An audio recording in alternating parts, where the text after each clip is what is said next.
welcome to the first episode of the Dad and Lad podcast, vodcast, whatever you want to call it. This is slightly awkward because it's our first time of doing it. We're in a slightly squeezed space. I'm awful with technology. So I'm Hayden and this is my son. Arjan. Wow, great. Yeah. Bit more enthusiasm. Arjan. Okay, so first episode is just going to be us two. And I'm essentially going to interview him. All right. So it's not just going to be a wrestling podcast, although most of it will be wrestling related, I'd assume, with people we have lined up and what have you. But we'll talk about all sorts of shit. And it's probably not the most family friendly thing because there will be a couple of swear words, as we've already discovered. Shit words. Yeah. So, right. So let's get straight into it. I'm going to interview you. You've never done a podcast before, so you've got to be on the receiving end before we bring people in and see how well this does. So let's think about this as a wrestling side of the podcast. What's your earliest memory of wrestling? Oh, well, my current memory of anything wrestling is this shirt. It's doing my head in. Well, earliest wrestling memory. Don't know if they would have been ring highs or shows you were booked on for Southside. I remember going to them, meeting X-Pac. But what was we just took you to see X-Pac, that one. We just took you for that one. I don't really remember specifics of them, but being backstage at the engine shed, backstage at NK when you first ran that, backstage at Yarborough as well. Just being around it, really. I don't really have specific memories of early stuff. Just. When was the first time you realised maybe it wasn't so normal? So you've met quite a few guys who have been to the WWE. The video that I put out with Cody sending you a video. When was that sort of brought to reality that other kids don't have that, whether they were wrestling fans or not, that it wasn't kind of the normal? Right. Well, I've never really thought of it until the other year about it not being normal. I guess I always knew it wasn't regular. Like no other kids in my school even watched wrestling really, but I never really questioned it. I've never been too out and I don't know what the word is, fancy about, oh, look at my dad, he's a wrestler. But I guess I've always been aware that it's not regular. But I don't know, it is a weird one. Like, you don't really think about it being not normal because it's just your life, you know? Yeah, I guess that's quite a tricky question because you get the same sort of thing when we speak about certain things at home and it's like, well, it's just home life. So other kids maybe went on holidays during the summer though and did all the other stuff, whereas we were or still are pretty much traveling around doing holiday park shows. And obviously you're doing them now with refereeing for the past couple of years and now getting into being in the ring and wrestling. Was that not a little thing that maybe you felt you missed out on stuff as a kid? Again, I never really cared. I mean, I've always loved wrestling in any form, whether doing it or being around it. I've loved wrestling, so I've never really thought about it as, oh, I'm missing out on going on holiday or I'm missing out on going to places, because even just going to Cleethorpes and going to your holiday parks, your B shows, never bothered me because I just enjoyed being there most of the time. And I think wrestling being part of my life isn't, oh, it's something I have to do. I do it and I'm involved in it because I like being around it. I like doing it. So never really missed out on anything because this is my thing, if you know what I mean. Yeah, and I know sometimes, especially when you were a lot younger, if we had shows where it was just one show and it was an early afternoon one, we'd quite often take the car and the van and meet the other wrestlers there, and they'd go off after the show and we'd go down to the beach and take you to get ice cream or to the arcades or things like that. So there was always something where we spent a lot of summers in Skeg, Mablethorpe, Yarmouth, I can't remember the name of half the seaside towns that we've Skipsea. Bridlington.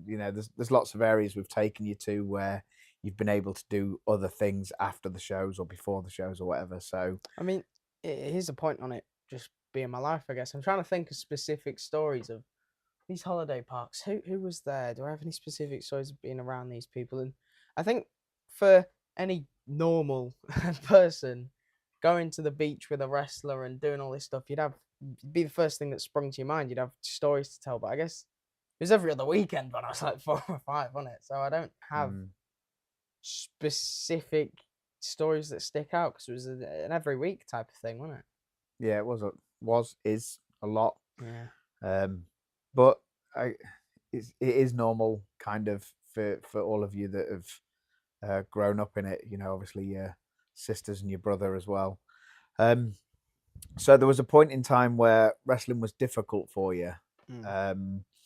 So what made it difficult? So let's go into personal detail. Let's go into how it affected you. Ooh. I mean, I don't know if it's common knowledge yet, but I am autistic as shit. So, yeah, loud noises, bright flashing lights, they don't affect me as much anymore.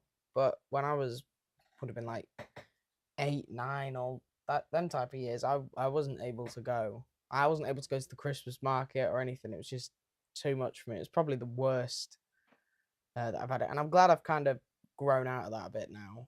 Well, it's not grown out of it. You found coping mechanisms, haven't you? Yeah, maybe. But do you remember what set it off? Like your big thing with wrestling? Because I do. Ryback's pyro on it. Yeah. Yeah. So a WWE house show. Yeah. And they'd stopped doing the pyro for quite a while. And they trialed it at this house show. None of us knew, and you literally probably shit your pants. Yeah, no, it wouldn't shock me. How old would I have been for that? Oh, I can't remember. I remember you were young enough because that was the same event where we took you to the sign-in beforehand, and you pushed past all the security. Armed security. As a tiny kid. Ran past them, yeah. Who was it? It was Ryback and Layla. Yeah, I'm forever thinged with their tattoo on my leg because of that. So why don't you tell the story of that? If you can, whether you remember or it's a borrowed memory, I'll let you tell the story. I remember bits and pieces of it. So it was just before the show, wasn't it? Yeah, a couple of hours before. They were in a Toys R Us in Nottingham. And I remember there being massive queues, as there always are for these sign-on, and it was Ryback, Layla, and I think literally heading to join the queue, they had the stands with their figures in, didn't they? Probably. I'm thinking so. So you had your Rybacks, your Laylas, whatever. You could buy them and get them signed. I think I remember them stands being there because I had to run past them to just run past everyone. Yeah. Yeah, I remember pushing back, not back ahead. I can't speak. This is riveting stuff. This pushing ahead of everyone to get to the front of the queue, and was it Layla who said something? So security was there, and they said, "Oh, control the kid," or something along them lines. And your response to the security, you were about a meter and a half away from Layla. Yeah. No, it's okay. Don't worry. My dad's a wrestler. These are his friends, which I've never met these two ever. So slightly awkward, slightly embarrassing, but also really funny to look back at, and really funny to your uncles who were there. They found it quite funny, but Layla found it hilarious. I don't know if you remember. I think, yeah. They were just doing the couple of minutes, quick sign, quick hi, and everything with everybody else. And she kept waving over at you. You kept reaching over. There's a picture somewhere that I think one of your uncles took of you trying to get to her, and she's smiling and waving at you. And they spent a good few minutes with you chatting away. They signed a video game, I think it was, you took. Yeah. So. And then what was it? You'd said that I had wrestlers on my leg. Yeah. And then your uncle again said, "Oh, why don't you get him to sign your leg?" security said they weren't allowed, and they did, and then now it's tattooed on my leg forever. So Post editing, if that's a thing, get a picture up. I'll be able to get the picture up somewhere. I'll be able to find that. So you've been around it forever. Sketchy memories from when you were younger. Let's have some funny memories of wrestling. You got any stories that might be funny to people who aren't around wrestling? And why has my laptop suddenly turned off? Well, we can hope it's still recording. That camera will be. Yeah. Again, with specifics, I don't really have them, and there's not really anything to do with wrestling until recently that's I find particularly funny. But I do remember after shows, you'd invite a bunch of your mates, so like Steve, Robbie, around to the house for like barbecues and stuff. Oh, everyone who was on the show would come round to the barbecues, yeah. And I remember trying to sleep and just hearing things that I really shouldn't be hearing at the age of 7 coming from the back garden. Smells I shouldn't be smelling at the age of 7 coming from the back garden. That's obviously alcohol smells. And people who hadn't showered after a wrestling show smells. There was nothing else going on. Definitely. Yeah, so I mean, specific story. I remember you trying to throw a bin into the ring and getting swatted in the face with it. That was amusing.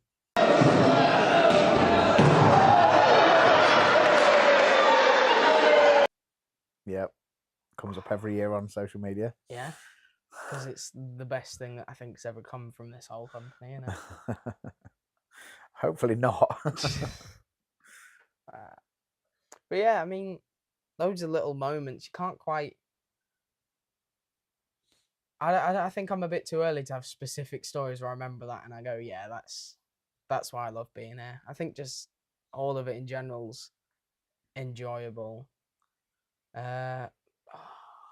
Was there a specific moment that made you want to be involved, whether it was when you started refereeing or, started training or then progress into having your first match? Is there anything, is there one point that made that happen? I mean, so with wrestling, I've always watched it, whether I can be there in person or not. I've always watched it, and like even through like 2016 to 2019 when the product wasn't great, I'd still watch it, but I'd never really wanted to get involved. I was always happy just being on the side. Well, there was that time, obviously, after the pyro happened with the WWE show that you went to. For a long time, you didn't even come to the shows. You'd always watch them back whenever we got the footage online or on a DVD or whatever. You always wanted to watch, but you didn't want to be there in case we somehow had loud pyro and things like that. So you didn't come to them for quite a while. You always, every year, would stress yourself out and have a little tism about it, but you'd always force yourself to come to Body Slams to Cancer. Come to Body Slams, yeah. So, after COVID was kind of when your interest really peaked, but like specifics. Well, the reason I wanted to actually start training and go, why is my phone going off? I forgot to put it on silent, clearly. I'm well prepared for this. I've got loads of stories and everything, don't I? Professional. Getting into reffing was just, I think it was just one day I decided I want to be a ref. I mean, when after training or before training, I'm speaking like back in 2016, I think at the gym just after the boxing gym. In Highcombe, yeah. Yeah.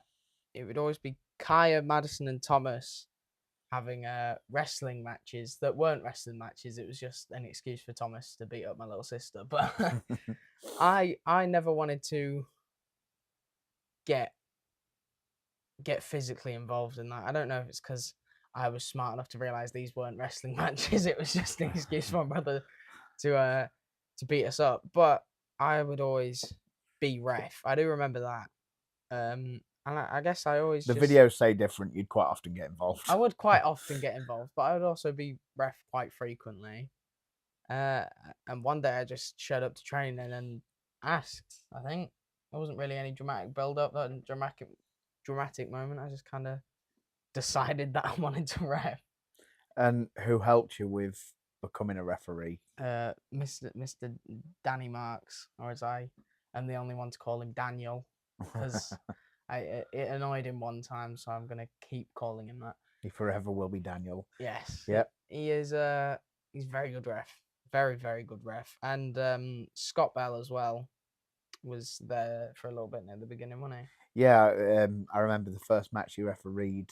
Both of them stood in the under the screens, and they watched absolutely everything you did.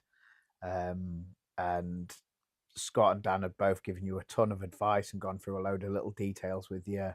They'd had you backstage watching the monitor, and they were going through little details there. And I remember when you'd finished it, before you went out there, how nervous you were, and then when you came back, how desperate you were for feedback, whether it was things you did really well, but you were also really desperate for things that, excuse me, things that you did maybe not so well. You were hungry just to learn. There was no wanting your ass kissed. You wanted to know everything, good or bad, which in this is a good thing. Well, there's a little mini documentary about my wrestling debut coming out. I don't know when. You're the one who scheduled that, so ask him, not 2 me. weeks Uh, from today. Whether we'll get this out, whenever we get this out, I don't know. Yeah, I know there's a little moment in it where I'm about to go out. I think Harry is cutting his promo, and I'm just about to go out the curtain, and Kaya and Thomas, my brother and sister, come up to me, and I think the first thing I tell them is, if I'm shit, can you please just tell me? Cheers, bro. If you're shit, I'll go. So a couple of things. A couple of development points for you to go up here, sir. Dad's filming us. I know. I'm not one to Want all good news. Yeah, be desperate for good news. That was a fun little moment before being backstage with my sister and brother. You can watch that on the documentary. I'm not going to spoil it. You can pay a quid. It's on lounges where you can pay £1 and watch it early. If I'm interesting enough to you, which I don't think I have been. First episode, ladies and gentlemen. So with transitioning from refereeing to wrestling, was the one specific moment that made that happen, or was it something you always wanted to do? I mean, I obviously know the answer to this, or I think I know the answer to this, because I've told the story in the locker room before. But obviously, I'm talking to you. I'm interviewing you. So, well, obviously, having this twat as a dad makes it very easy to want to be a wrestler, and he's always said, "Oh, I don't want any of my kids being in wrestling," and 3 out of the 4 of them are, so good going there, mate. Yep. But there's pictures of me 4, 5, 6 years old in wrestling gear or playing with my wrestling figures. So I've always wanted to be a wrestler. There was not really a doubt in my mind that it was something I would enjoy doing. But I was happy reffing. I think I would have only been reffing like 4 months, and I've always trained to wrestle on and off since I could fit in a wrestling ring, like since I could actually get in one. But it was, I can't remember where it was. Was it Skeg? What, the road trip? Yeah. No, it was further north. I can't. Further north, I think, just north of Bridlington somewhere. I think it was between Bridlington and Whitby. Maybe. But I can't remember the specific park. Anyway, I remember who was on. It was a holiday park show or a camp show, whatever you call them. And I'll do wrestling names here. Ben Butcher, Cousin Lenny, Hardman Dan, you, I believe someone else was on that show. I know there was a car. There was a car and there was the van. And there was the van. The van's the only important bit, so I'm sorry, everyone else who was in that car. But you're not important to this. So it was me, Hardman Dan, and my dad in the van, and we were just talking. And if you don't know Hardman Dan personally, he's a babyface now, so I can kill kayfabe. He is the biggest wrestling nerd I have ever met. He loves it. He loves So to learn. He loves the stories. He he loves. he's so happy to be there, and he's really good as well. And we were just talking, and we got onto the conversation that we were having earlier on this of what's it like just growing up. And I think that's where I became really aware that it was not normal, because I'm just talking there like, yeah, I got a signed picture from X-Pac somewhere, and I've got pictures with Alistair or Malachi Black or Tommy and whatever you call him. He's got like 5 different names, hasn't he? And I just, as I'm talking, I look at Dan's face, and there's just a look on his face you can't describe, but it's just that you realise Dumbfounded. Yeah. And I'm just talking it like it's your story about going to the shop, right? Just normal living. Very clearly was not. And I think Having people like Joe Legend look after you in a Yeah. all-you-can-eat buffet while everyone else is having a food fight, and Yeah. all the stories of like people who then became big names afterwards, being at garden parties, barbecues. Nick Aldis sleeping in my little sister's bedroom, which isn't as bad as it sounds. But yeah, he was amazed by some of the stories. The video from Cody, I think, was the big one where I think even he nearly pissed himself a little bit. Hey, I'm with your mom. I know your name too. It's Arjan. Got it? Got it. Nailed Yeah. it. Well, we Nailed miss it. you, and she's done all this great work for the Fight Forever tour and everything. She did a great job. thank you. Great mom. Great mom. So I get to meet you. I get to meet him at some point, right? Hopefully. At some Yeah. point. Hopefully down the road. Absolutely. But for now, just nice talking to you, bud. Thank you. Thank you. And you couldn't wrap your brain around why he didn't see that as normal. If I remember right, you were like, I think but it was is. I just woke up that morning, and I went to my granddad's, and my dad said, "Oh, I've got a video for you." Oh, okay.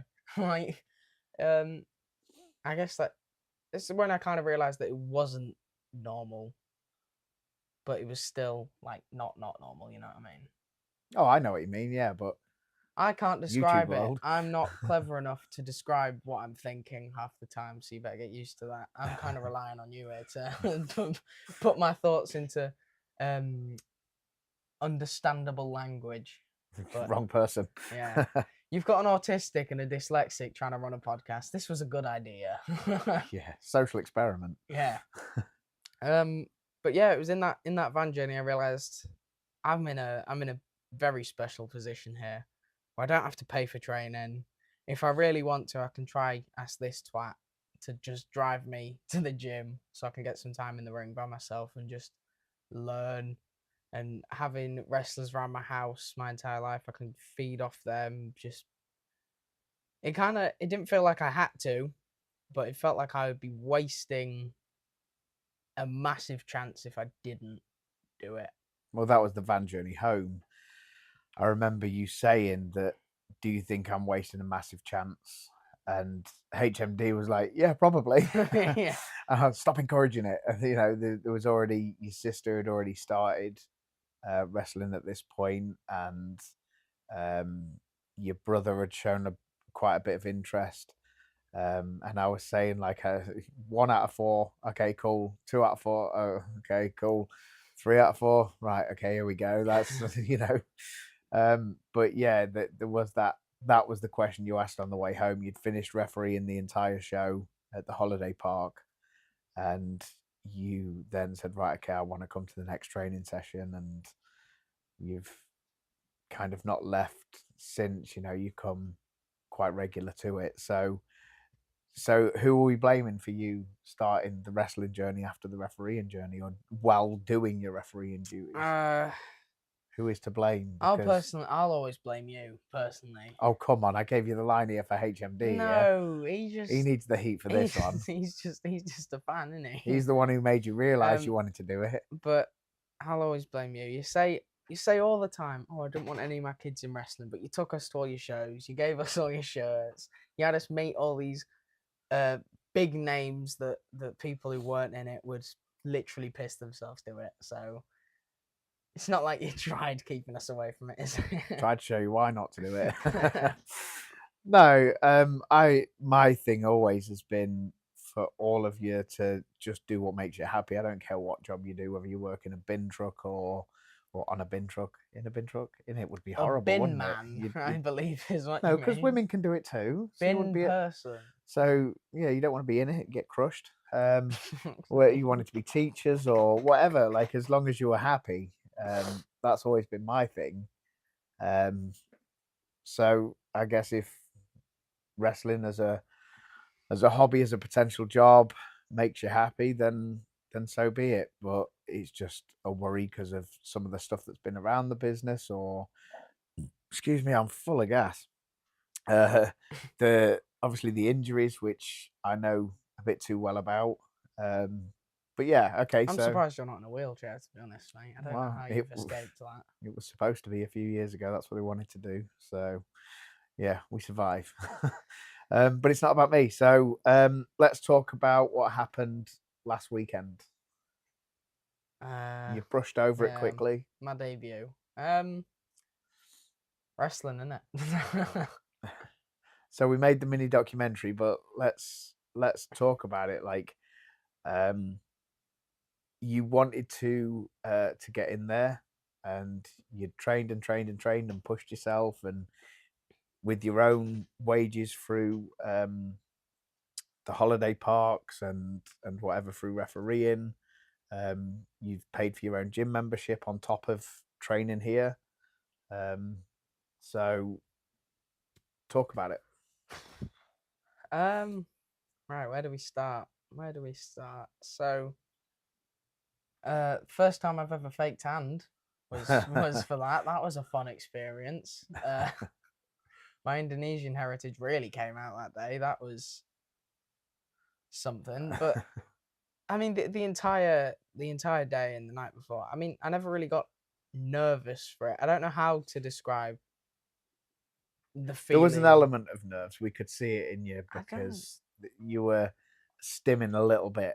I wouldn't say you were shitting your pants, but there was a nerves there that is a healthy nervousness. Like the only thing I really got lost on was what do I do when I come out the curtain? I don't know what to do. I haven't practiced my entrance in training yet.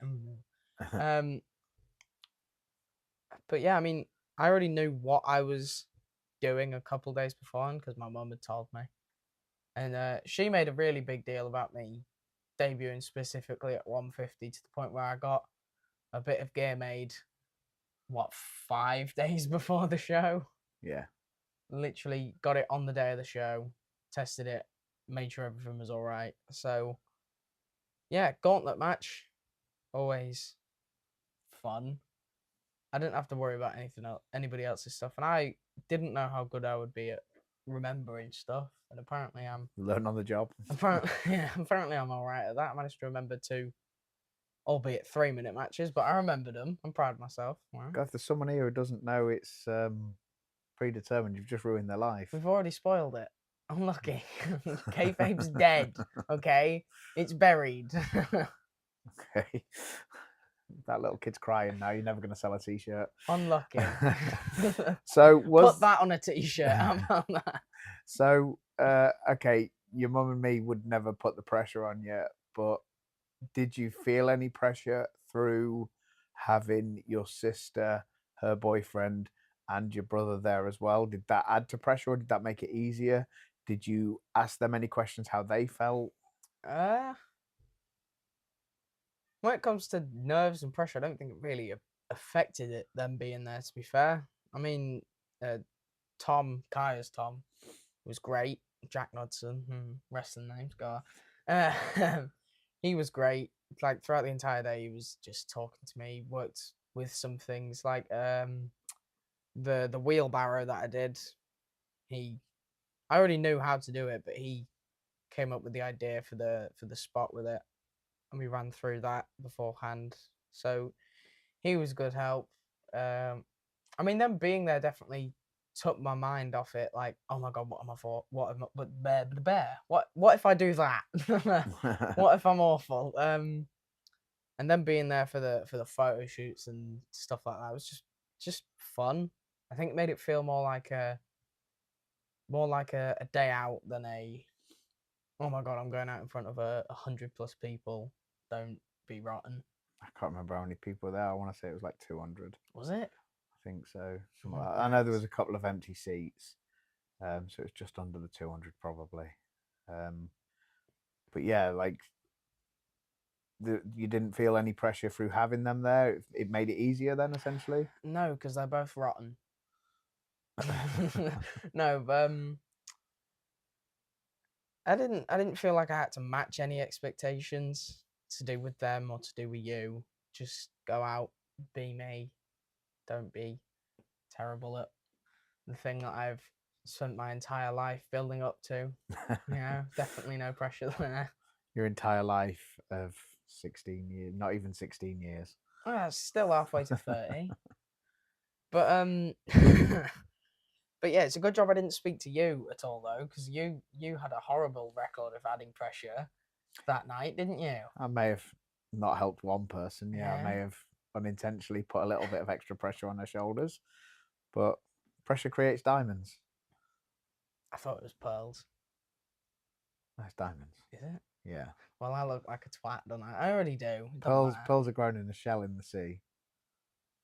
Anyway, that's not wrestling. So Cut that bit out. no, nothing's being cut. We're keeping it all. No.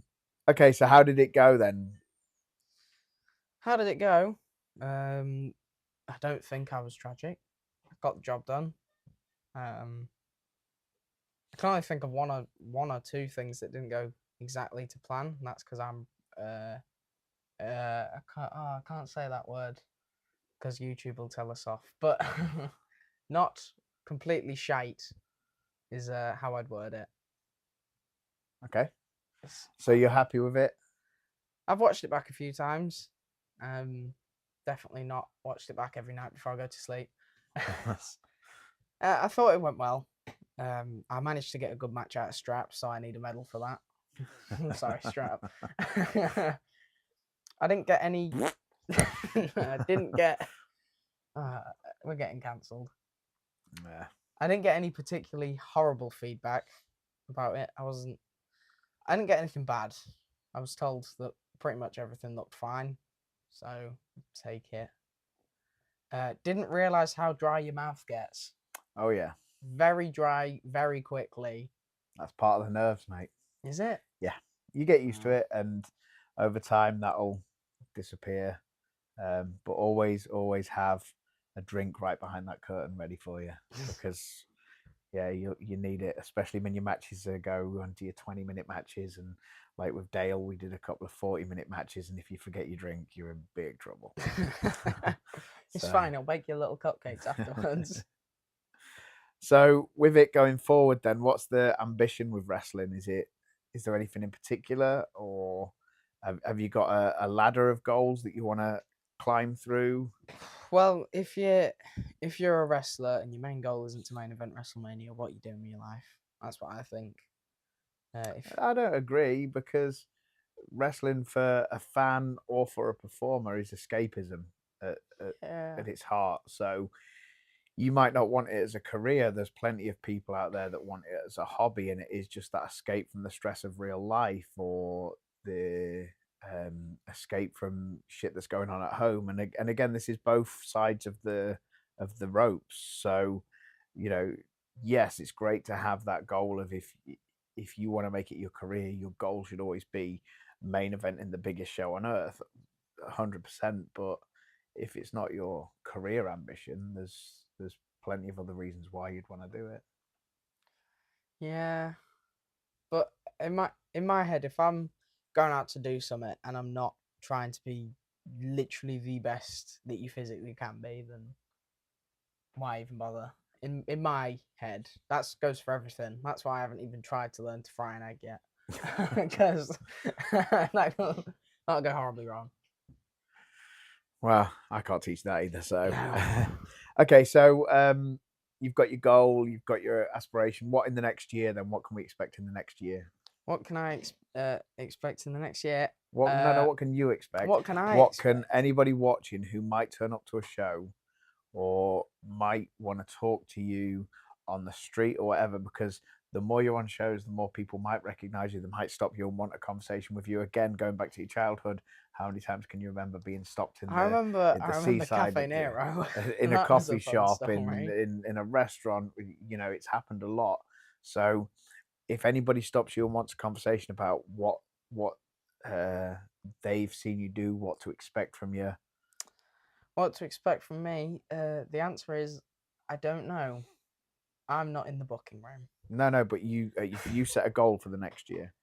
Goal for the next year. Well, everyone wants to be trusted with having a title or having given the chance to have solid matches. So over the next year, I want to cement myself on the roster in any shape or form, really.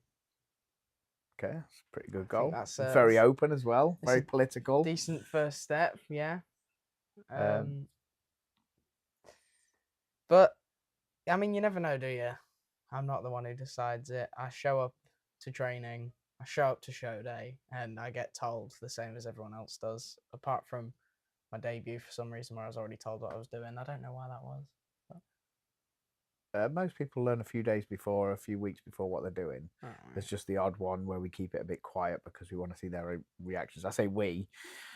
I also don't have It's anything kept to do with quiet the from me booking as well, either. let's be I honest. can't keep a secret. So, okay. So, any dream matches within your first year? Within my first year, I'm gonna hate myself for saying it, and he better not be watching. But Harry Johnson, he's good. Unfortunately, he's also. Are we killing kayfabe fully? You already have. Yeah, we already have. He's also a nice person. All right. Hate it. Hate him for it. Prick. How can you be good at something and then actually be an all right person afterwards? Twat. Well, look at half the dressing room. You know, we use people for certain reason, and most of the time it's because they are good people backstage. So, you know, there's a lot of the people back there that you love to hate as an audience, and they're Yeah. decent people. He'd be a fun match. But most of the people around my age, I'd say, I had a fun time with Carter in the 3-4 minutes I had in there with him. I mean, Malika, anyone who's around my age, really, in that group would be fun.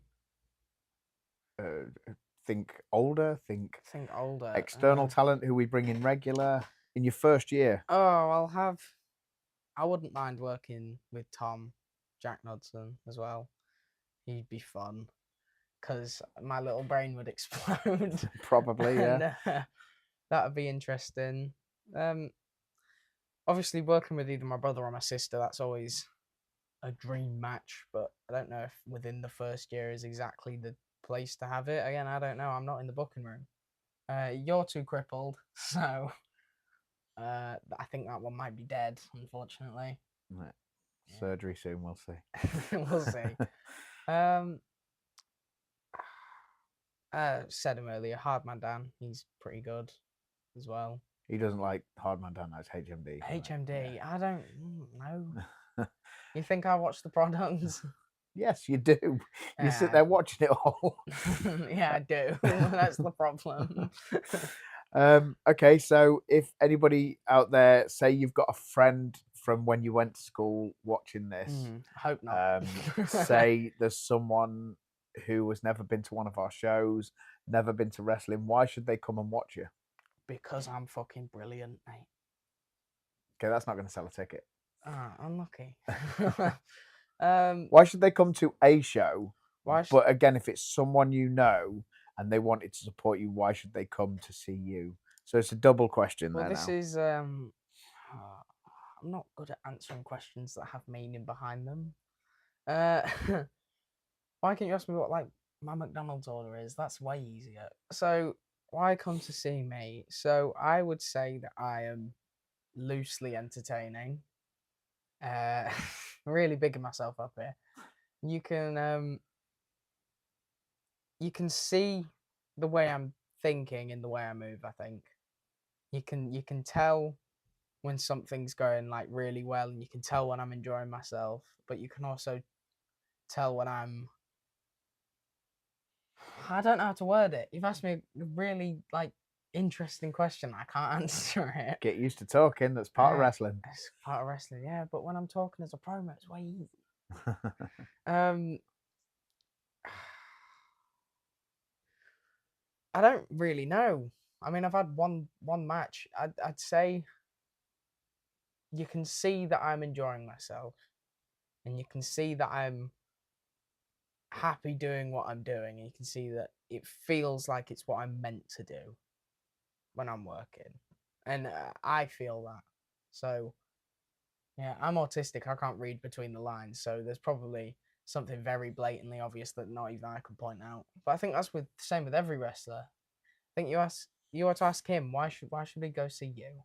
Yeah, you can't now. Well, yeah, but if you had working limbs, I doubt you could answer that question on the fly like that. Really, I'm a piece of a jigsaw, so hopefully I can offer something different to everybody else on the card, as can everybody else on the card offer something different to each other. well, he's made me look a twat there, hasn't he? Cheers for that. No, I just like to if that's thrown back, the way I look at it is we all are there to help the product. It doesn't matter what promotion we're there for. We're there to help that promotion in any way. So offer something different, offer something fun. You don't go to the circus because you want to see 2 hours of the same clown doing the same shit. Some people want to see the acrobats. Some people want to see the clowns come out of the car. Some people want to see the jugglers. So offer something different in each match. And for you just coming in, try and find how you can do that. Find the funny side of yourself, find the more aggressive side of yourself, find the competitive side of yourself, and make it translate with your audience. Watch your audience come in and see who you can. Right, okay, this one's full of kids, so this is who I need to entertain. This one's full of people who are older than me, so how do I entertain them? And you've got to figure out them pieces of the puzzle. So, yeah. Really quickly, we just had a camera fuck up, and hopefully we're back again. Just so like kayfabe, it's really, dead. really quickly, right before you made your debut, the week before, we went on a little road trip. Monday Night Raw 02. Very cool, very fun. I was on a cable car. You went on a cable car, yes. That's a big deal for you. Yeah. Someone who doesn't like heights. I've never had a problem with heights. It's just You've never had a problem with heights. no, the paranoia of what if it falls and we die painfully. But that's which is nothing your to do problem with heights. No, I'm fine being up there. I'm fine being high. Well, yeah, I'm well aware of that. Anyway, so yeah, you went in a cable car. What were you excited to see? I went on a cable car. What was I excited to see with the cable car or the wrestling? With everything, with everything, the whole day was everything. Probably, I was like a child in a candy shop, or I don't think there's another staying in that phrase. I don't know why I said "or," but still, pedo in a play park. I'm just gonna let that one simmer for a little bit. Yeah. See how it lands. See how many people feel guilty out there. Anyway, as long as they don't open a wrestling company, we're fine. Yeah, there's a few of them still doing it. Anyway, on that note, John Cena. Yep. Why was that special? It's John Cena in it. I don't think don't need a 3-paragraph story on why John Cena is special. Getting to see him in person is something else, especially a heel Cena in his retirement. Yeah, that was something you don't ever forget. I don't think was that. Yeah, but for you, the reason it's special, and again, I know the answer because I'm a Cena nerd, and I always have been. Well, it was the first guy that you really watched over and over again, wasn't it? So, yeah. What was the DVD? Can you remember? WrestleMania 21, John Cena versus JBL for the WWE Championship. Didn't main event because Batista and Triple H did. Yeah. And I'm pretty sure at one point in time you knew that match move for move. I could probably and still the promos some of the word spots for word. If I was watching the shows, I could probably remember what was gonna happen. And I remember who gave you that DVD. And Was it Sykes? it was It was Sykes, yeah. Sykes, yeah. And he gave you a stack of DVDs, and that was the one that you just watched over and over and over again. yes. And we'd get shouted into your room, "Can you put that match back on?" So another match would come on, and you'd get real pissy about it because you wanted the Cena match. So you've grown up a big Cena fan, Yeah. a big Cody fan. Yeah. Um, Before it was cool to be a Cody fan as well. so When he had the mirror on his jacket. yeah, it was. I mean, from as early as I can remember, you watching WWE, it was Cody and Cena. And when he left, when Cody left, you were devastated. And we tried really hard to get the figure, and we couldn't do it, so we could sign it. And then obviously he sent that video through for you. So yeah, seeing them two live. Anything else that was pretty special about it, or you were really looking forward to, or? Bron Breakker was fun. He's stupid good, isn't he? Yeah. He's incredible. That entire tag match was great, to be fair. Finn and Dom versus Penta and Braun. Very good match. Women's title match was... I mean, I thought it was a good match. I've seen some people say it wasn't, but screw you. I was there. I know better. And in the cable car, you predicted predictions for it. I think I got the finish pretty much bang on with the double DQ. I mean, yeah, I think that match was definitely a big spectacle. Women's title match main event with one of your biggest stars as special guest ref. You don't get to see that every Monday, so that was a big match. The big match feel in the arena. I don't know how it felt watching it at home, but yeah, it is any live event, whether it's football or whether it's wrestling. The atmosphere is always better there, isn't it? It's like even at a Fight Factory level, and this isn't just a thing to try and sell tickets. I think please buy tickets. we have the on demand, we have the lounges TV. You know, you can watch for cheaper on the internet, but the atmosphere is just not the same. You know, it's the same as, you know, with season ticket holders at Lincoln City, and you can watch. Sometimes it feels unfortunately, yeah. Sometimes though, the atmosphere, you know, there's been games where we've been winning and the atmosphere is fantastic, but there's also games where you're losing and it's as if everybody's on that same wavelength as fuck it, we can sing along anyway. And the atmosphere is great. And I think that's any sporting event, any live event, whether it's a concert, a wrestling show, a football match, it's always going to be better live, isn't it? There's something about 16,000 people in a closed off arena barking that was just pure wrestling. Yeah, it's pure something. Pure wrestling.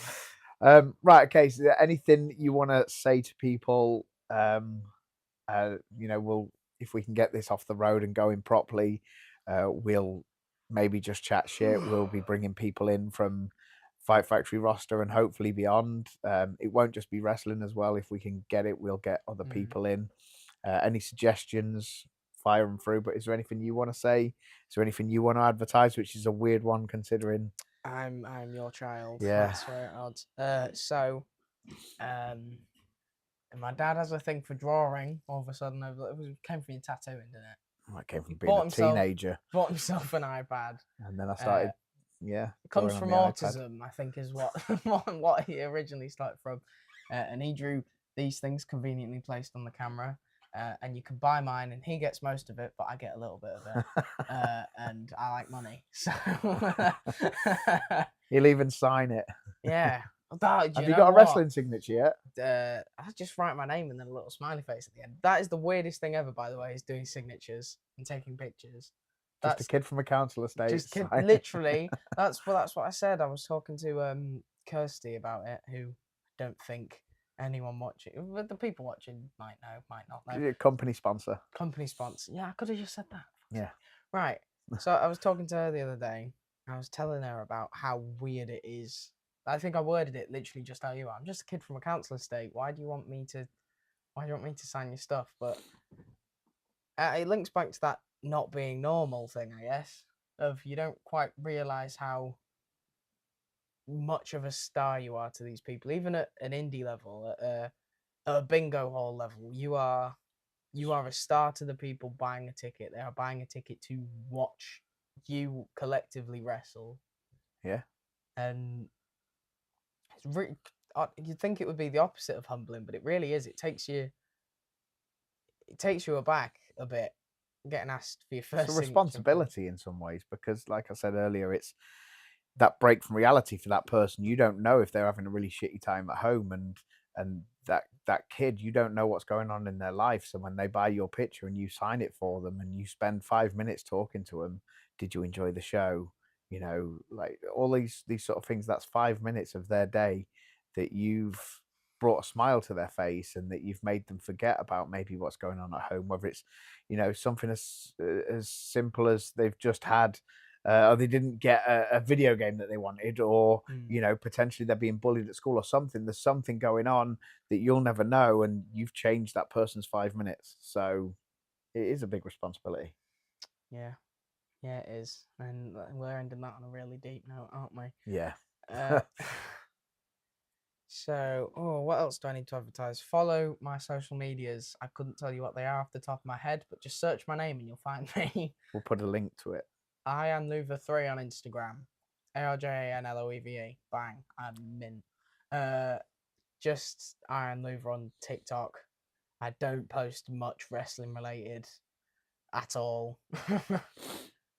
Oh, you've got a Facebook page which you're not very good at managing. Facebook is for 40-year-old women, so I don't use it. But so you've just lost potential fans there. What is it? I don't know it. AJ Loeve. Yeah, what he said. So again, we'll put the link in the. I the post video. on it. I just didn't set it up, so I don't know the name of it. I'm really peeling back the curtain here, guys. Play this back to me in 20 years, and I will jump off a bridge. That's a promise. So I brought the show in. You can close the show off. I don't know. Watch again if we do this again. Oh wait! I forgot one thing you wanted to add in. You wanted to steal from the Utopia project. Did I? You said you wanted to steal something from the guys at Utopia. I don't know. So it was you were going to word it different. We might have to bring that in next week because I've forgotten. Yeah. But yeah, we'll bring that in next week, next month. I don't know. Next time. If there is a next time, please, I'm going to say what I said to everyone backstage before my match. If I was shit, please let me know. Right, that's a good sign off. Bye. If he's shit, let him know. And let him know. I don't care if I'm shit. Yeah. I don't care. But thanks for potentially watching or skipping or whatever. Yeah, fun. Now go and turn the camera off.